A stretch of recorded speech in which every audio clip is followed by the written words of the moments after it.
For 1,000 years, one man emerges from the depths of the sand of the earth to bring forth wonders and pain among this world.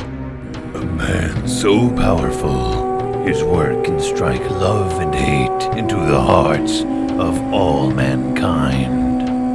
Legends say the only way to defeat this man is to analyze his work, to inform which art is worthy and which is suffering. Join us as we take a look at the one, the only, Adam Sandler.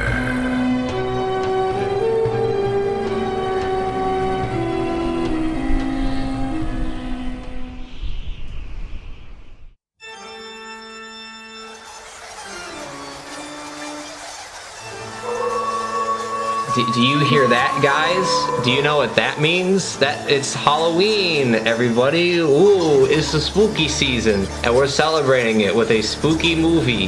It's Hubie Halloween, the second Adam Sandler film that we're talking about. Not chronological, because we made an exception. So I'm joined by two people today. One of them is my regular co-host, Allie.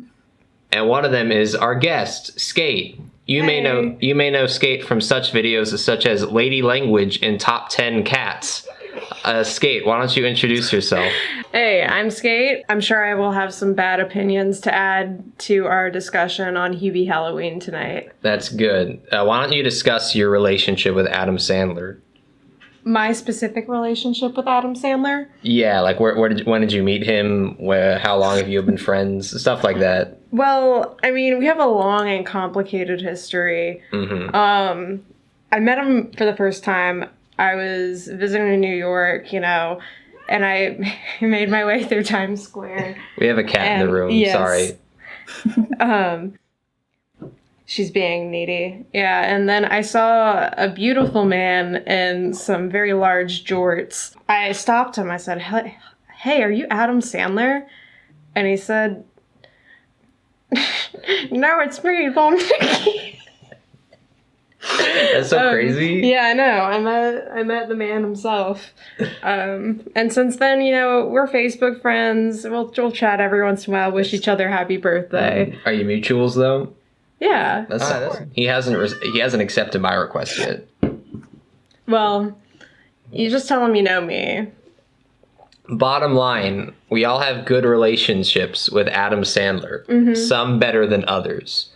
But we're not here to brag about how much we can cuddle Adam Sandler and I. We're here to talk critically about his new film, which is Hubie Halloween. Hubie Halloween, released on straight to Netflix, as many of his new movies are. This movie has been getting some press because Adam Sandler said something like, I'm gonna make the worst movie ever, after he didn't get an Oscar nomination, and people are like, oh my god, this is the worst movie ever. It's not this one. This was in production before that, so that it doesn't count. So people that are saying that are just stupid. But Hubie Halloween, Allie, what did you think of this? First of all, we'll kind of do a roundtable thing, but let's go to Allie first. Allie, what were your opinions on Hubie Halloween, starring Adam Sandler? I loved it. I haven't decided if I liked it ironically or if I actually really enjoyed it, but I think I might have actually liked it. That's good. Skate, what about you? You kind of hit the nail on the head, Allie, because I simultaneously, ironically, and unironically love this movie.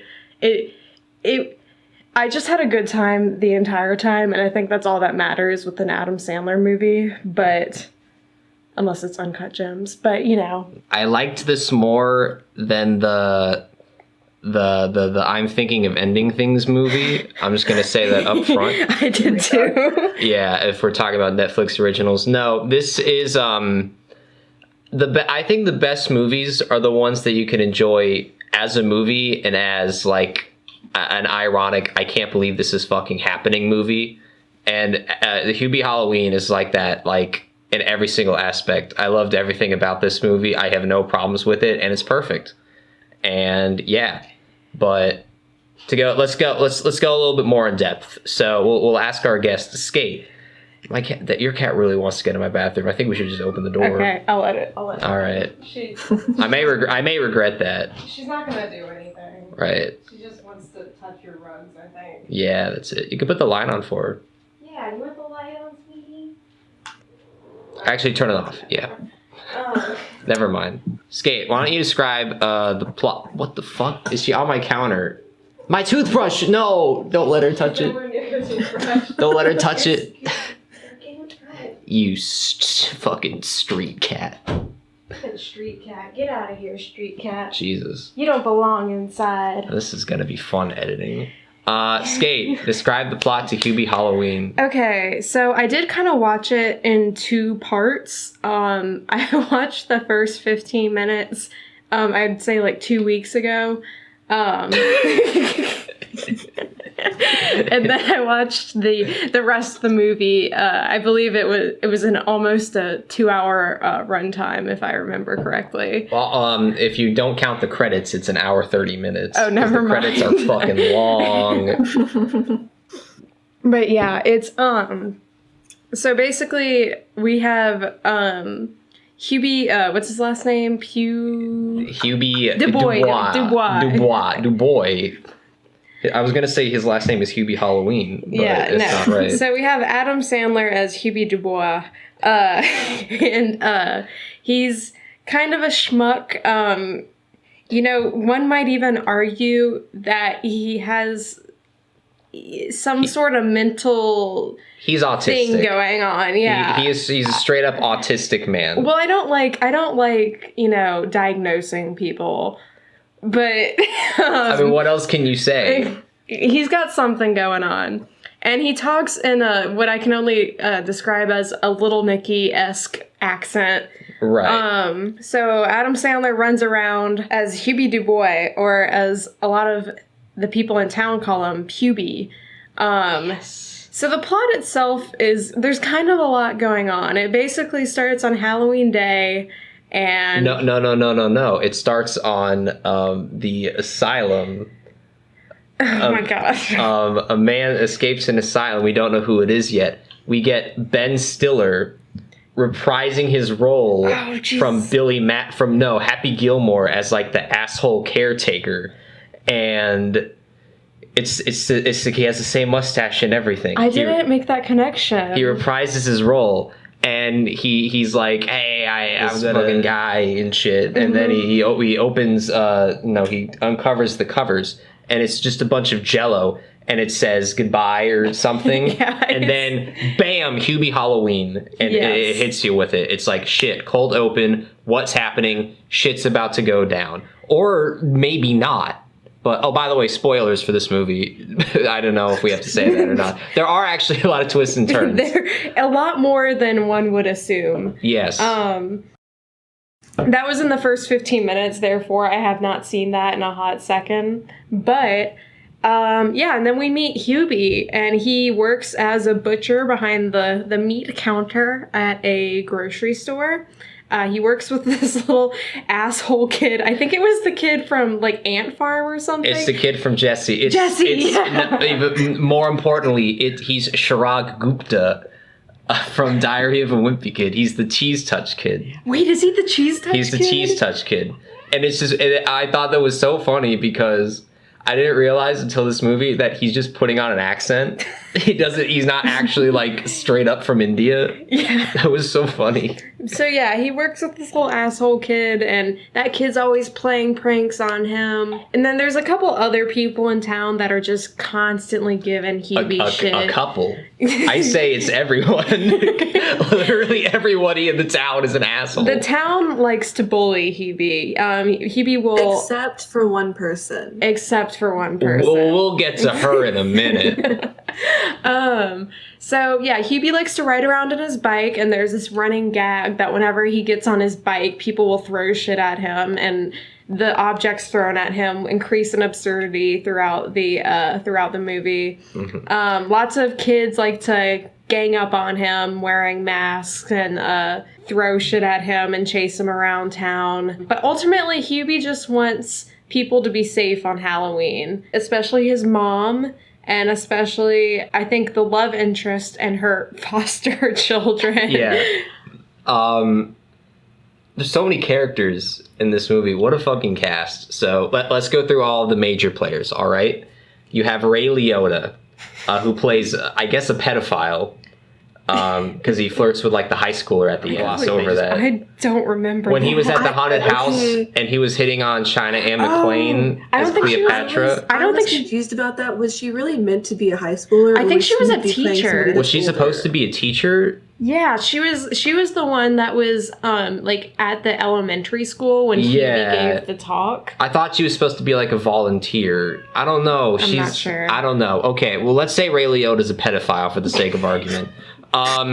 Then you have Kevin James, who plays a cop. Very good timing for that. Oh, he has the worst wig I think I've ever seen in a movie. I think they disguised him as Kevin James pretty well, though. Yeah. Like, it took me a second to realize it was Kevin James. Yeah, Kevin James actually plays a character. The good thing about this movie is everyone in the movie plays a character for the most part. It's not like Adam Sandler is playing himself and he's just like fucking around. It's like there's actual effort put into this. It's not a grown-up scenario, you know? No. The love interest played by the woman from Modern Family, who is also the love interest from Happy Gilmore. It's the same woman. Interesting. So there's a lot of connections. And her name is something Valentine. Violet Valentine. Violet Valentine. There we go. You have Hubie's mom, who has a bunch of funny shirts that she wears throughout the movie. You have a priest played by Michael Chiklis, who is just like an asshole. You have Steve Buscemi. We'll get into him. Then who the fuck else is in this movie? There's a lot Maya of... Rudolph is in the movie. Kamala Harris is in the movie. She's married to the black guy that always shows up in Adam Sandler movies. I don't know his name. Tim Meadows. He was in Aliens in the Attic. We have Kenan Thompson. Forgot about that. Kenan Thompson plays another cop. You have Rob Schneider. Well, spoilers. Oh, okay, might be. You have the other girl from Ant Farm. You have so many... the kid from Stranger Things, Noah Schnapp. Noah Schnapp, he plays the main kid. The foster child. Can we get into why they're foster kids for a second? Because it's literally only in the movie because and this doesn't make... This added nothing. So the love interest, Violet Valentine, was married to Kevin James Cop back in the day, and they got divorced. 3 years. 3 years. And that plays literally nothing into the story other than every once in a while he'll be like, well, she didn't kiss me like that. So because of that, they have foster kids because Hubie Halloween is supposed to be good to the kids and that's how they connect. But they can't be his kids or else that would be awkward and weird. So it's like this single woman adopted like 3 foster kids. One of them is a high schooler. So many weird decisions. But Can I just say, I didn't even realize that they were meant to be foster children. they said it a couple times at the beginning. Yeah, I think was a little bit confused at the end when they were. I'll get to that. I don't want to spoil anything. Of course. So the movie begins. The reason that I knew this movie was going to be very special was when it's the beginning of the movie. Hubie Dubois is listening to the radio, that sexy DJ. Yes. And they're playing, I think, Monster Mash at the beginning. And I believe that he's riding down the bike, and the neighborhood kids are like, "Ha ha, it's Hubie," and they're throwing eggs at him. And Hubie Dubois has a magic thermos that can do all sorts of things. And he holds out the thermos, and he catches all of the eggs, and he shakes it up, and he drinks it, Rocky style. And then after he drinks the raw eggs, he projectile vomits for 20 seconds, and then he just continues riding the bike. And that's when I knew, okay, this is interesting. I'm gonna like this a lot. But yeah, the whole town is essentially like harassing him. We should establish Hubie believes that he is a protector of Halloween because his ancestors were reporting on witches during the Salem witch trials. No. His ancestor was not reporting witches. She defended the witches and then got hung as a witch herself. Oh, okay. Because I was gonna say, I'm like, Hubie, that makes you more unlikable. Because I'm going to be honest, Hubie's not entirely... They try to build up Huey as like, oh, he's just this good, kind soul. He does some dick things in this movie. He's fucking putting out joints and like slapping beers out of kids' hands and shit. He's kind of an asshole in some aspects. Yeah, he just wants everyone to be... It's well-intentioned. He has kind of the mind of a child, and he doesn't want anyone... He wants people to have safe fun, you know? He doesn't want people going at it. He also snitches on those kids to the fucking cops. That's not poggers, dude. He does, but he doesn't snitch on the love interest kids. No, he makes an exception. He plays favorites. Also, so that way he can get some pussy. So that's still not likable. I'm going to take back what you said. I'm going to refute that. Okay. But that was a pretty cool moment where he's like, all right, you kids, I can't do the voice. I don't think you kids go, no. I can't. I'm not even going to attempt. He says, you kids go have some fun. And they're like, thanks, Hubie. And then, yeah. Oh, by the way, a big problem with this movie, in my opinion, I had to watch it with subtitles because I could not understand what he was saying. He didn't even need that voice. No, he didn't. He could have just had like a kind of squeakier voice and stuff, and it would have been like completely fine. I have no idea why it needed that. And I really like... It's odd. The voice was an odd choice because it elevates his character from like, you know, kind of doofus, like lives with his mom, like mid-40s. I don't know what age he's supposed to be in this movie. Kind of dude to like, oh, this dude is straight up autistic. Yeah, like... I don't think it's autism, though. I think it's just this kind of, like, unnamed, like, think of, like, Tropic Thunder, like, Ben Stiller's character. Like, a toned-down Ben Stiller's character from the fake movie that he's in about, Right. Yeah. I'm sure they didn't mean to make him autistic, but that is how it comes across. Which, can we get to the Modern Family woman who is hella horny for this autistic man throughout the entire movie? She wants it hard. Yeah. Anything to say on that, Allie? Oh, I love that they never really explained why. She just is like really into him the whole time, and he is, you know, so innocent, so pure. He doesn't really understand. Exactly. Makes it a little bit creepy on her end. It does. I was thinking that. There's a part where she's in the car, and I thought this was like supposed to be like a dream sequence. Like it was supposed to be in his head, and then it pans out, and she's like, "What, Hubie?" And he's like, "Nothing."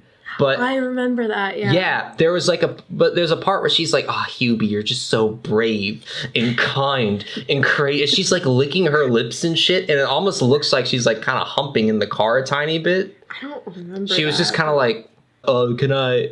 Do you wanna? Never mind. And he's gonna ask her out, but then he chickens out. But she's like, okay. I think he might be projecting a little bit with the whole humping thing. It was weird how into it she was. Don't recall that. I'm gonna assume that's what was happening, but it's just so bizarre. It's so weird. She's like, Hubie is literally the nicest man in this town, which, to be fair, that's probably accurate because everyone in this town is like an actual piece of shit, give or take like 5 people. Let's establish, because we've kind of gotten into the plot. It's a non-linear plot. No, not non-linear. It's not non-linear. There's a lot going on, and it's a very chaotic plot. Yes. But I don't mind that it's chaotic because they basically base everything around, like, it's the movie is broken up into, like, I'd say, like, 10-ish kind of jokes/bits.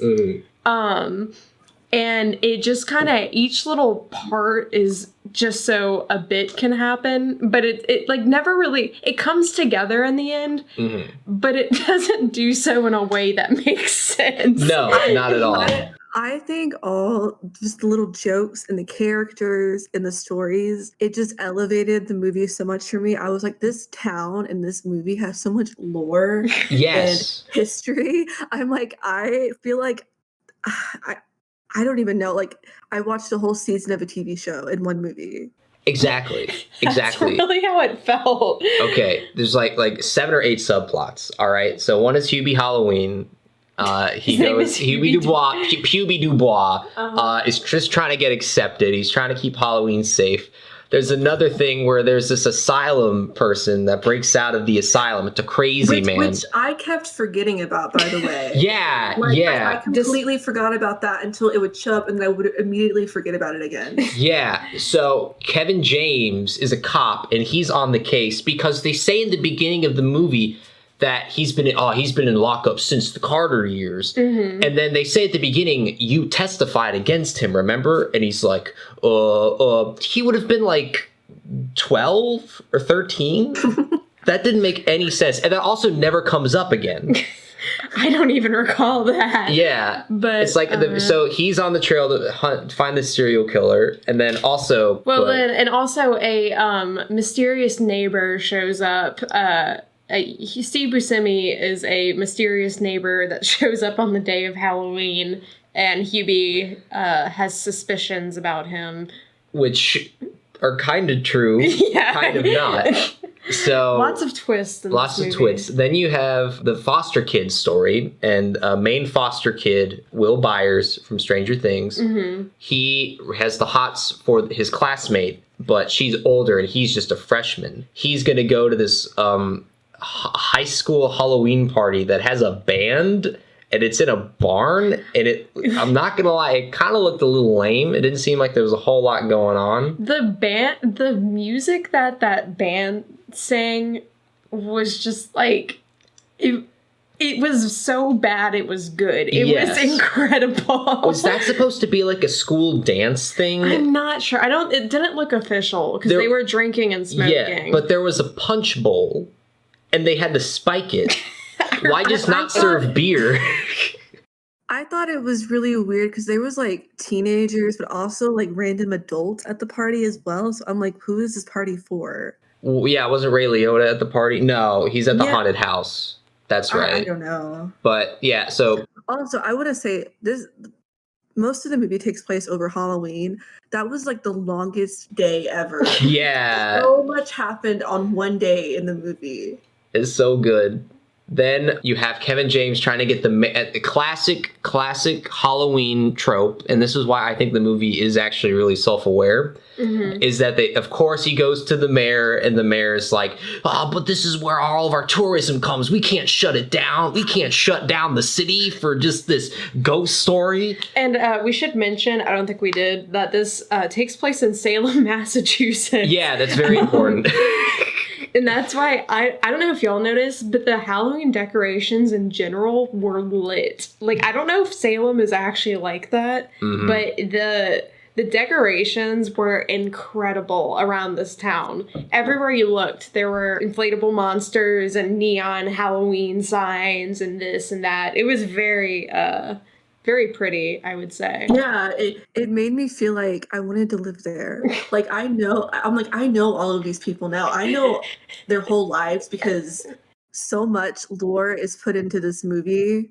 Like, I want to live in Salem, but not real Salem, just Adam Sandler Salem. Exactly, yeah. It didn't feel like they took a town and they filmed it in the middle of the summer and they stuck up a couple Halloween decorations. They tried and they succeeded. It feels like Halloween. It puts you in that mood of like watching like a Disney Channel original movie or like the 13 Nights of Horror on like ABC Family and stuff. That was like, I was getting so much of those vibes. That was like amazing. What are the other subplots again? I don't even recall. Oh, you see a masked person like kidnapping people, and at first you think it's the guy that broke out of the insane asylum because the guy in the insane asylum is wearing a pig head, similar to Manhunt by Rockstar or Primus. And is that all of them? There has to be more. So much shit happens in this movie. Ray Liotta's dad dies. And he's kind of sad about that throughout the whole movie, but he's also a dick. Hubie Halloween is investigating because his neighbor, played by Steve Buscemi, has the same name as a gravestone that Violet Valentine tells him to check out. So he's going and he's instead of just going up to the gravestone and like looking at it, he's like crawling around and stuff and like sneaking up for no reason. Like he can just go up to it. But there is a sermon there with Michael Chiklis, and then also the kid from the Shirag Gupta is like, I guess, the altar boy. So he probably had some stuff happen to him. Can we talk about how Shirag Gupta's character has like many jobs? He's just everywhere.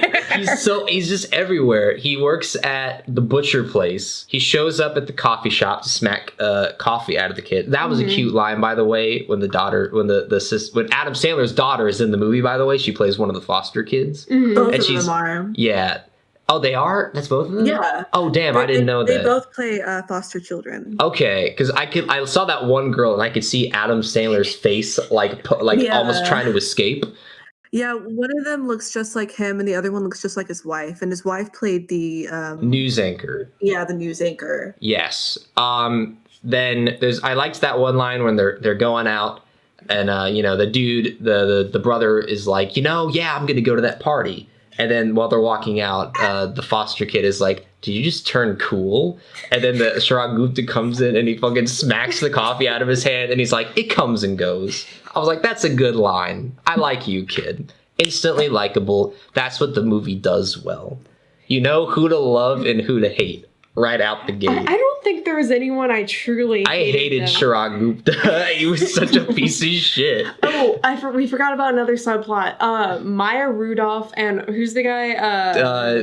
Tim Meadows, right? Is that it? I was about to say Tim Robbins, Meadows. But that's not right. Tim Meadows is just like, he just shows up. He is apparently, from what I gathered, he went to high school with Huey, and now he's married to Maya Rudolph, and they have a very unfulfilling sex life, and that's like all I gathered from it. That's it. That's pretty much it. But he's also one of the people that likes to antagonize Huey like a lot. Right, and they get kind of turned on by it a little bit, I guess, at the drive-in. I guess so. But not to each other. No, just turned on in general. That was also a funny bit where they're at the drive-thru and he's dressed up as like the headless horseman or like a headless person. He's got like the neck above his head and like his head is like he has like hands holding his head, like they're plastic hands, and they're in the car and he's like, does this turn you on? And he starts sucking the fingers and she's like, that's a man's hands. Why would I get turned on by that? It was stuff like that. Like, that's actually like a legit funny bit. I actually there were unironically laughed at that. A number of times I laughed out loud unironically. Yeah. God, I'm trying to think what other ones. But I feel like we need to move away from just listing off jokes because there are countless jokes that are just incredible.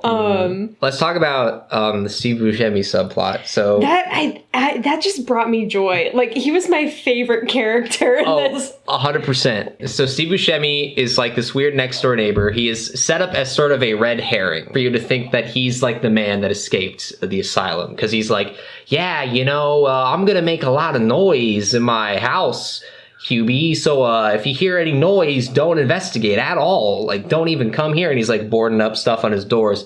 Hubie goes into like his basement. He's in a wife beater, similar to the wife beater that he wears in Monster House, another Halloween classic. He's taking shits on the floor and he's eating dog food, and he's like, oh my god, he's a werewolf. And he runs into him a couple more times and he's like kind of half transformed. Yeah, he gets progressively hairier throughout but just around the arms and hands. Yes, and there's also, at the same time, a man in a pig mask that we see throughout the movie. At one point, he takes a piss in front of Adam Sandler's house. For no reason. Well, you find out why later. I don't recall. That's his problem, is he pees everywhere. Wait, I don't remember that. In the police office? Well, we'll get to that. So, Steve Buscemi... Oh, wait, that's right! Yeah. Sorry, go on. So, Steve Buscemi, throughout the movie, you're like, oh my god, he either escaped from the place or he's a werewolf. And then Steve Buscemi goes home, and Steve Buscemi gives it an all... You feel like he's tortured, but turning into a wolf man. You also feel like Steve Buscemi, the actor, is having a lot of fun. Yes, exactly. Steve Buscemi goes home. The man in the pig mask comes. And I was like, I can't wait to see who this fucking guy is. I cannot tell you how disappointed I was that it was Rob Schneider. I was like, Now, was that because we hadn't seen Rob Schneider yet, or because it was Rob Schneider? it was because it was Rob Schneider, and I was like, oh. I mean, you knew it was...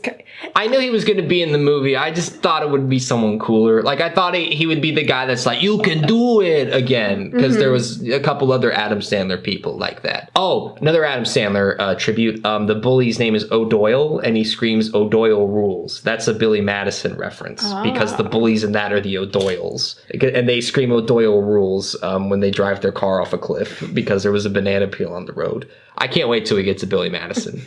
Adam Sandler, they're at the haunted house. Yes. There's a haunted house in the movie. Adam Sandler goes because he sees a wolf dog. Yes. It's not quite a wolf. It looks like a straight up husky. It didn't actually look like a wolf. I think dog. It's supposed to be. It's a husky, but they call it like it's a wolf or whatever. Adam Sandler and his freaked out, tired state thinks that it is a fully transformed Steve Buscemi, and attempts to put the dog out of its misery by grabbing a fake silver bullet out of someone's costume, and then he just kind of throws it at the dog. Yeah.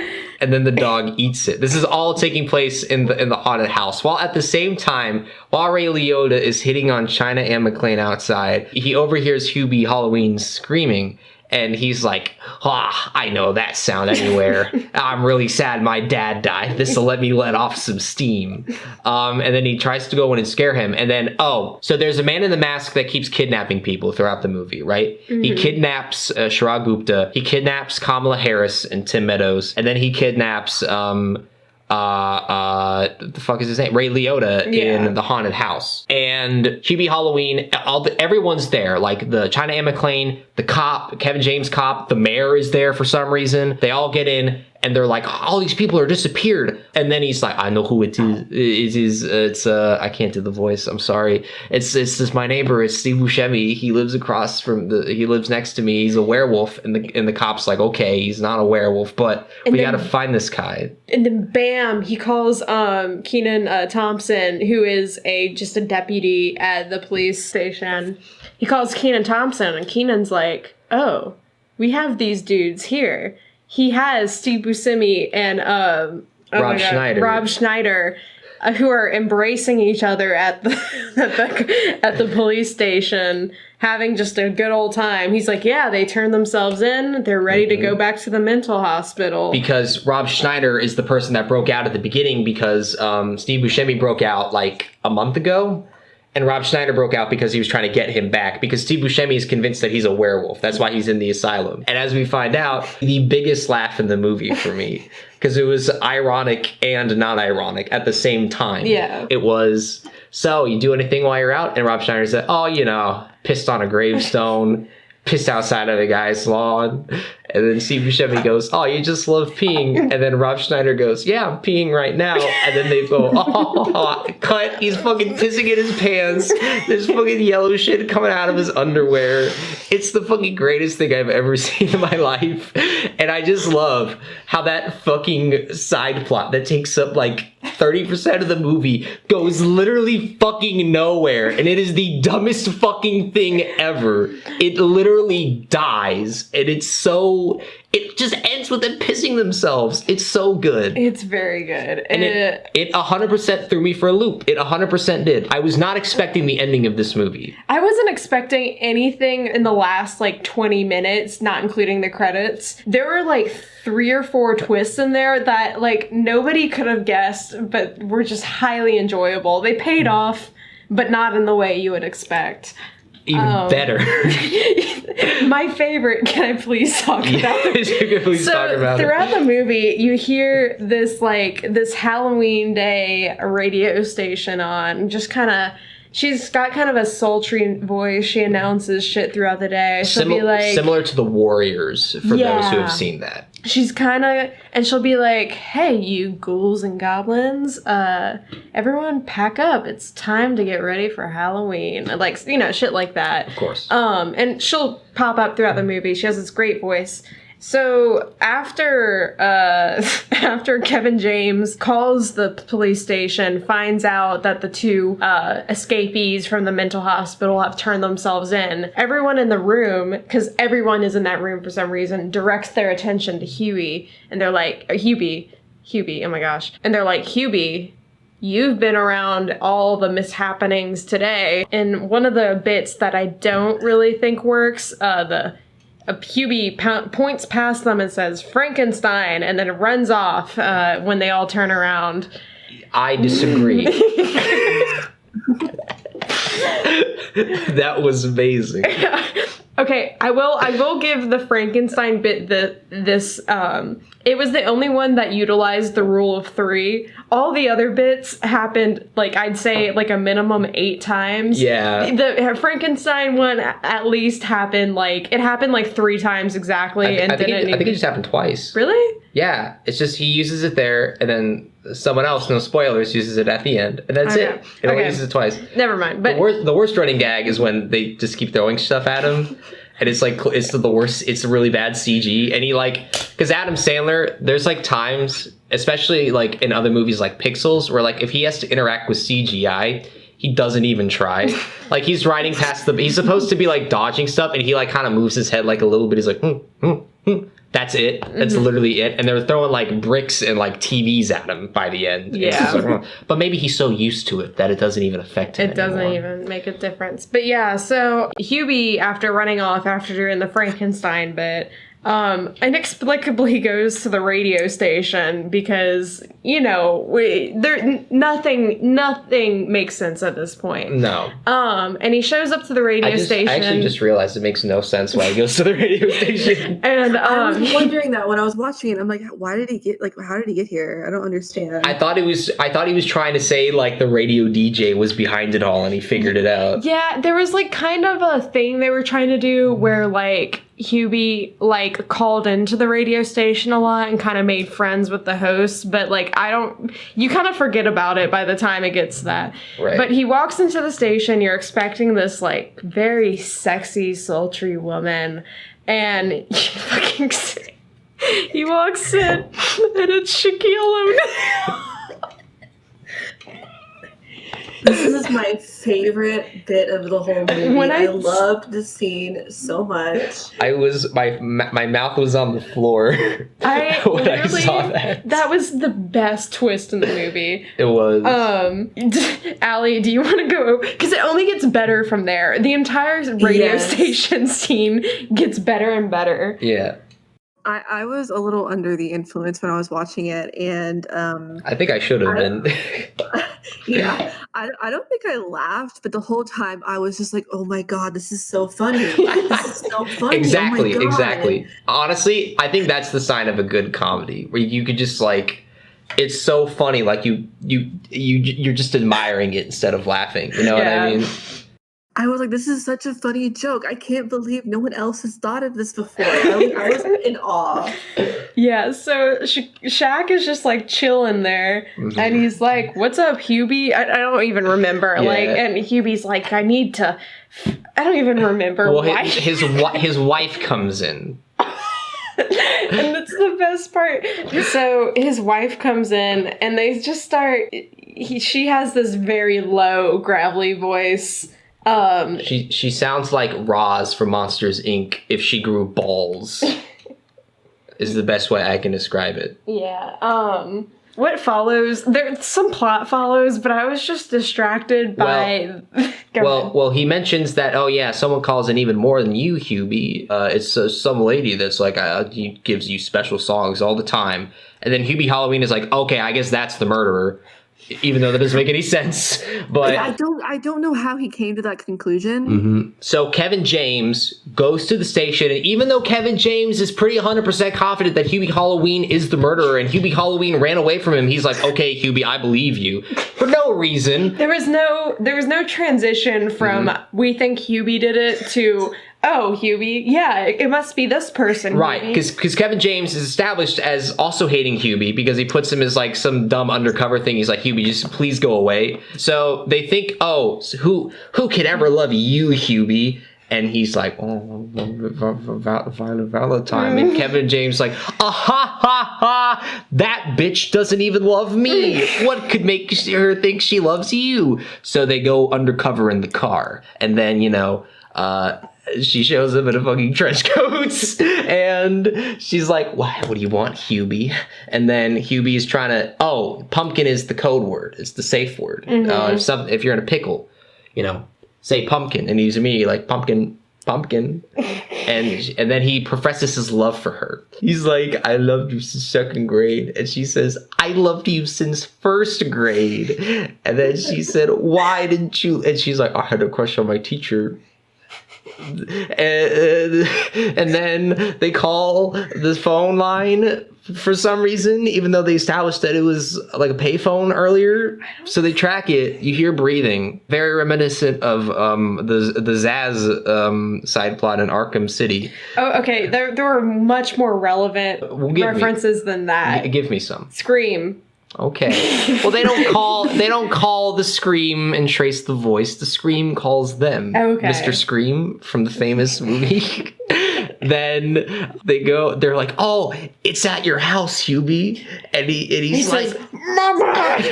And then I think he says he like steals a boat or something, even though he lives in the middle of a neighborhood, not near a lake. Well, that must have been a reference or something. That maybe he was just improvising, and then they didn't realize it didn't make any sense till later. There were a lot of things in the movie that didn't make sense. Right. So Allie, I feel bad calling it a movie. The film. The film, yes. Allie, describe the ending of this film. Oh my god. I was so excited watching the end of this movie. Yes. Because I was actually dead ass. I was on the edge of my seat because I legitimately was like, if it's not Steve Buscemi, I legitimately do not know who this is. The movie outsmarted me. Okay, so Adam Hubie, he goes home because at this point they established that the kidnapper was in his house. So he goes home. He walks inside of his house and yells for his mom because he's worried that she's been, killed or kidnapped or whatever. And he walks in, all the lights are off, and his mom is just sitting in the living room. And I was genuinely like, this is so scary. Yes, it is. It was so effective. I was like, oh my god, this is actually really creepy. There was no music. It was just like dead silent. And she was just being really creepy. It was dark. Somebody else explain. I can't. And so Hubie goes into the room. He's like, oh, hi, Mom. And she's like, oh, Michael Chiklis is hanging out upside down on his tree outside. For like no reason. I think it was supposed to be like a prank that he spent all night doing.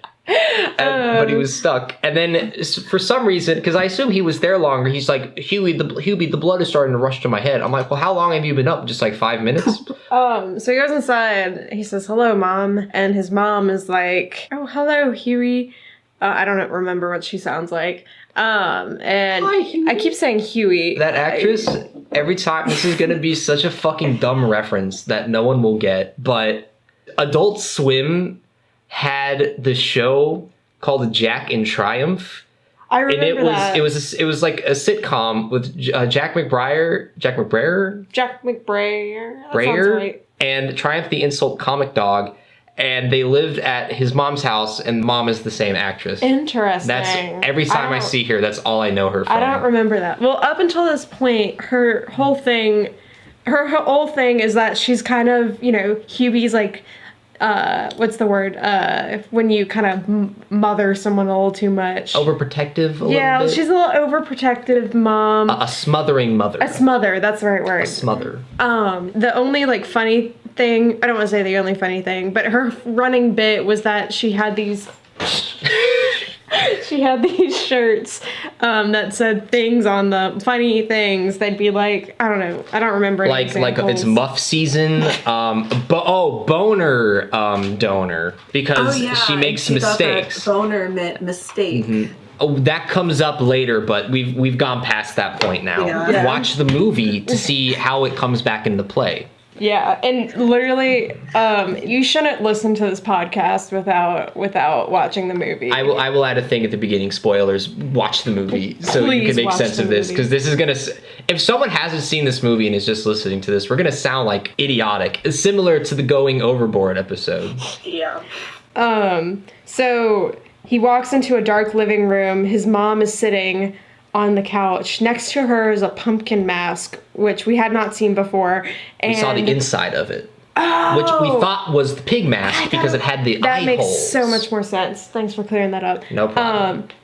So a cell phone next to her, what looks like a burner phone. He asks his mother if she's been doing some things for him all day. She says she has.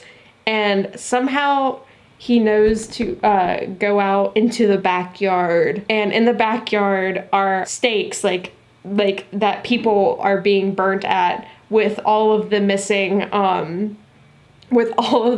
she will stop. She's gonna like actually fuck up. Skate's cat jumped onto my desk and was like brushing up against the mic and stuff, but it's okay. She had tied all the missing parties up at stake with hay at the bottom of their feet for them to be burned. So this included Shragupta, Ray Liotta, and oh my gosh, I keep forgetting their names. Maya Rudolph, Kamala Harris, and Tim Meadows. Tim Meadows, yeah. I should note, I'm 100% reading too deep into this. Everyone she's about to burn are either minorities or it's an Italian person. What are they trying to say? Okay. It was genuinely really scary. I don't know if it was just me. I was like, this is really creepy. She's gonna burn them alive. Like, yeah, it worked. It worked, honestly. The way she like just turns like kind of silent and like motherly, like, oh, Hubie, why would you save these people? And it's like, she's right. She's 100% right. You know, it gets into this tricky territory because even as these people that have what's the word? Not interrogated. Intimidated? Not intimidated. I can't remember. I'll edit it in. Who have bothered Hubie for basically his entire life. Just for existing. And snitching on people. They cannot like bring themselves to treat this man with an iota of respect. They continue to call him names as they beg him to spare their lives.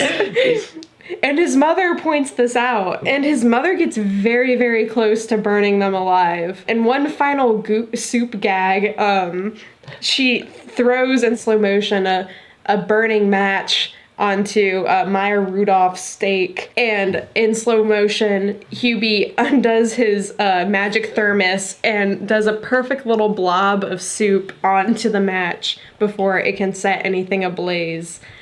Therefore, saving the day? ? But oh, the cops are all there, by the way. Everyone shows up. Yeah, everyone is there and no one is doing anything. Except for Violet Valentine, who's at home watching this with their children. Yeah. Which it's all being broadcasted live on TV. Which I should mention, Adam Sandler only saves these people because there's like this little like montage of like him like really thinking about it while the slow motion match is burning, and he's just thinking about it. And it literally shows everyone else in the movie is a horrible asshole to him except Modern Family Woman, and he's like, she's right, and then he does it just because of her. So she's the most important character in this film. Yeah, but can we just talk about how this elderly woman very slowly poured gas and like lit a match onto them? Yeah. Like it wasn't like she was holding a gun. They could have easily just ran in and tackled her. Also, when they show people getting kidnapped, it's they get like pulled back into the nether. That's like, what I was gonna bring up. Almost with like a rope or something, and then you find out it's like this elderly woman, and it's like, well, that doesn't even, unless, because she does disappear at the end when she pulls the high Frankenstein thing. So maybe she's a secret superpower witch, perhaps, you know? Oh, it did insinuate that she was a witch, didn't it? Yeah, I think it did. We'll say it did. Yeah. We'll say it did. Why not? We got to make this movie better. They kind of give a little. This is the part of the movie where I was like, okay, I completely irony, because I was like, what the fuck is happening? Where he's like, I'm sorry for calling you Hubie. I'm just a bully and I'm insecure. And then they go down the list, and at the very end, Ray Liotta is like, yeah, I'm stupid because I have dyslexia. No. He said he faked dyslexia to cover up the fact that he was. What? Yeah. Oh my god, I missed it. Oh, that's better. That's a million times better. That's so much better. Okay, never mind. I take it back. Oh, and Maya Rudolph apparently is like, I'm sexually unfulfilled, and while Hubie Dubois hasn't had sex, he has hope. That was great. And then the movie ends. Well, it should be noted that he goes on TV, and I think this is a reference. My fire alarm is going off. It's not yours. It's not. It's It's someone else's, but the noise. Can you hear it, Allie? Should we pause while this is going on? Yeah, let's pause. It's gone. Okay, it's done. Okay, cool. Adam Sandler. I think this is supposed to be. I could be misinterpreting this. I think this is supposed to be a Videodrome reference where he gets on the TV and he's like, "I love you, Violet." Fuck it. Violet is like, "I love you too, Hubie," and then they kiss both. Like, he kisses the camera, and she kisses the TV screen, and they're making out through the television. And then match cut. 1 year later, they're making out. Hubie Dubois has a new sash, and instead of a Halloween monitor, he's now the mayor of Salem, Massachusetts. And he is being escorted by Kevin James cop to the Halloween festival the next year. Exactly. Man, that alarm is going off. Somebody better be fucking have a good reason. Anyway. That's the end of the movie, right? Yeah, and he's now father to 3 foster children. They immediately called him dad. Yeah, they called him dad right off the bat. To be fair, a year has passed. To be fair, 2 of them are actually his children. Yes, and to be fair, one of the people that shows up at the end is not his child. It's Will Byers' girlfriend, but they kind of act like she's a foster kid at the end. That was a little weird. Like, they didn't kiss or anything throughout the movie. Okay, I was really confused because at this point I thought that Kevin James was the father of these children. No. So I was like, oh my god, why are they calling Hubie dad in front of their real dad? This is really weird. It was if they had done that and that was his kids, that would have been the ultimate cuck moment. That would have been amazing. I am the father now. The kids start looking more like Adam Sandler. Kevin James is out of the family. Kevin James coincidentally played a Nazi this year in Becky. Oh, is that the Nick Cage movie? No, that's Mandy. Becky is a movie. It's got Joel McHale, and they I like him. They own a cabin, and then Kevin James plays a Nazi that escapes from jail, and he's really bad in it. I've only seen the trailer, but it looked like shit. But it's like basically he kidnaps the whole family except for the little girl Becky, and Becky has to stop him. But there's a part in the trailer where Kevin James, he has a German Rottweiler, and he's like, "This is the pure German breed." The Aryans called him like Dr. and or something in German. Is this a poor man's green room? Yeah, okay. I would say. Yeah, actually, yes. Yeah, Hubie Halloween is the poor man's green room. No, I was talking about Becky. Yeah.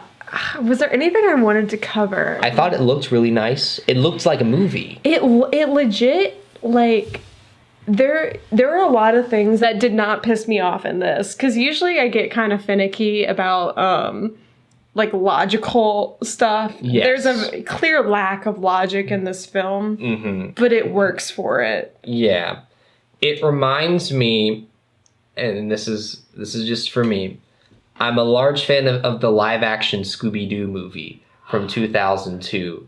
It has that same amount of both unironic and ironic enjoyment in it. Where it's above review. I think I wouldn't make like a direct in that similar vein. I wouldn't make a direct comparison, but I think that's a pretty close bet. There were a lot of original concepts in this movie, though. It was not nearly as like derivative as I thought it was going to be. Exactly. It wasn't like take basic Adam Sandler comedy and then just put Halloween in the background. No. It played a major part. And it really, I'll be honest, the weather this year has been really shitty. I've been really busy. I haven't gotten in the Halloween mood all month. This put me right back in it. Yeah, the weather, it got kind of like overcast out today, and I was sitting in my room. The window was, you know, the rain was hitting the window a little bit, and I was watching this movie, and I was like, yeah, this is good. This is a good vibe. I was never as shocked as when Allie texted us, yo, Hubie Halloween is awesome. And I could see what she's talking about now. So Allie, I'm sorry for doubting you. Just don't do it again. I won't. Allie, what are your final thoughts on the movie? I think that it was well deserved after going overboard from the last podcast. Yeah, this is like a complete 180 from complete shit to complete amazing film. Complete amazing film. Yeah, that's the box. That's the box Just quote. complete amazing. Does Netflix even put stuff on DVDs and Blu-rays? They did with Stranger Things. Do they do that with anything else? I honestly don't know. All right. Well, if this comes out on Blu-ray, make sure to buy it because you want to support Adam Sandler as much as possible. One thing I will say, that little girl that dressed up as Harley Quinn, I was like, I forgot about that bit. After the cuties thing, what you doing, Netflix? It also gave the impression that was like was that last year or 2 years ago when everyone and their mom was like I got the joke that like everyone and their mom is dressing up as Harley Quinn. Right. But it's a little bit, we've moved past that as a society. If you're a boomer or you're a little child, that would be funny. Okay.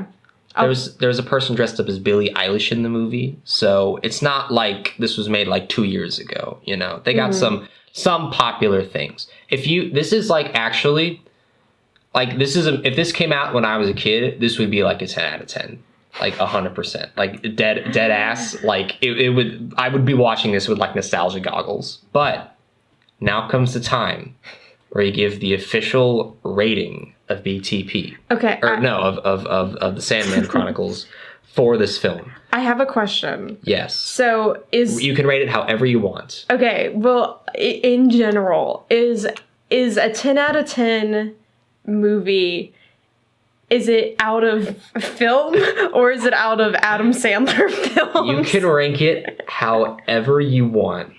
Okay.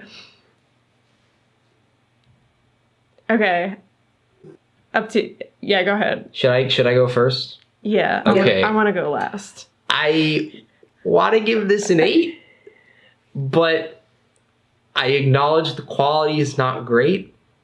So I'll give it a very, very strong 7.5. It was better than I'm thinking of ending things, which was probably like a 5. I disagree with that, but I will give it a very confident 8 out of 10. Ooh, okay. Okay, and what do you give? I'm going off here. I am going to give this movie an 8.5 out of 10. Simply, I think that was the most I've laughed during an Adam Sandler comedy. Mm-hmm. It's also, I also haven't seen an Adam Sandler comedy, and I think I don't watch them on a regular basis. Like we do. Yeah. But, that was highly enjoyable. I would say that was more enjoyable than, and I'm going to say this as a guest. I'm not going to be on everyone, so y'all can review this later. Mm-hmm. I think it was better than Big Daddy, because Big Daddy is a classic. Right.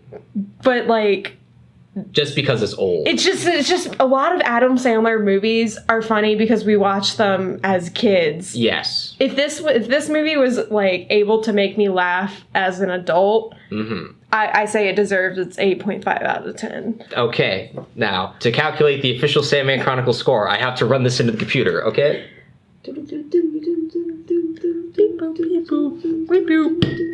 I think it's supposed to be an 8, right? It's just an 8. Yeah, let me see. Yeah, it's an 8. That's it. So the official Sandman Chronicles ranking is an 8 out of 10. This is his best movie in a very, very long time. It reminded me of like the 90s movies he did quite a bit. Same tone, same energy, actually like giving a shit for the most part. Will this be the return to form of Adam Sandler? It may very well be. Because I predicted after, like, I was like, you know what? I feel like Adam Sandler is going to start making good stuff again. I feel like he gave up for a little bit. Maybe he had like a dry spell. Maybe he just got depressed. I think he's going to get back into it again. Who knows? Probably not. I will end up probably eating my own words, but this could very well be the next start. So yeah, this movie got an 8 pea-stained trousers out of 10 pea-stained trousers. Correct. So, Allie, would you say this is better or worse than Going Overboard? A million times better. Yeah. So the official Adam Sandler ranking is Hubie Halloween straight at the top. Very, very, very, very, very wide margin. Going Overboard is buried 6 feet in the sand, but Hubie Halloween has surpassed the surface and is making its way towards the stars. And I think that is going to be the wrap-up of this Halloween episode. I don't know what movie we're going to be doing next. I still can't find Airheads anywhere. That's supposed to be the next one chronologically, but it's not on Amazon. It's not on iTunes. It's not on YouTube. I can't even find it. The DVDs are like $70 because they're like, I guess, out of print now. So I'll maybe go to like a couple thrift shops and see if I can pick up one. I say just skip it if you can't find it. Yeah, so we'll either do Billy Madison or we'll do this movie called Mixed Nuts, which Adam Sandler is top billed, but I don't know how much he really is in it. Who else is in that movie? Steve Martin. Got it. Okay. I vaguely remember seeing and that is a Thanksgiving movie, and this will air, the next episode will air during November, so that may be fitting. I don't know. We'll see. But yeah, anything else y'all want to say to the lovely Sandmen out there and women? It was a good movie. What do you have to say, Allie? Watch it if you haven't. It's worth it. I agree. And Sandmen, stay tuned and have a spooktacular. I'll air this on Halloween. Have a spooktacular Halloween. Go actually celebrate with friends if y'all are virus free. Goodbye.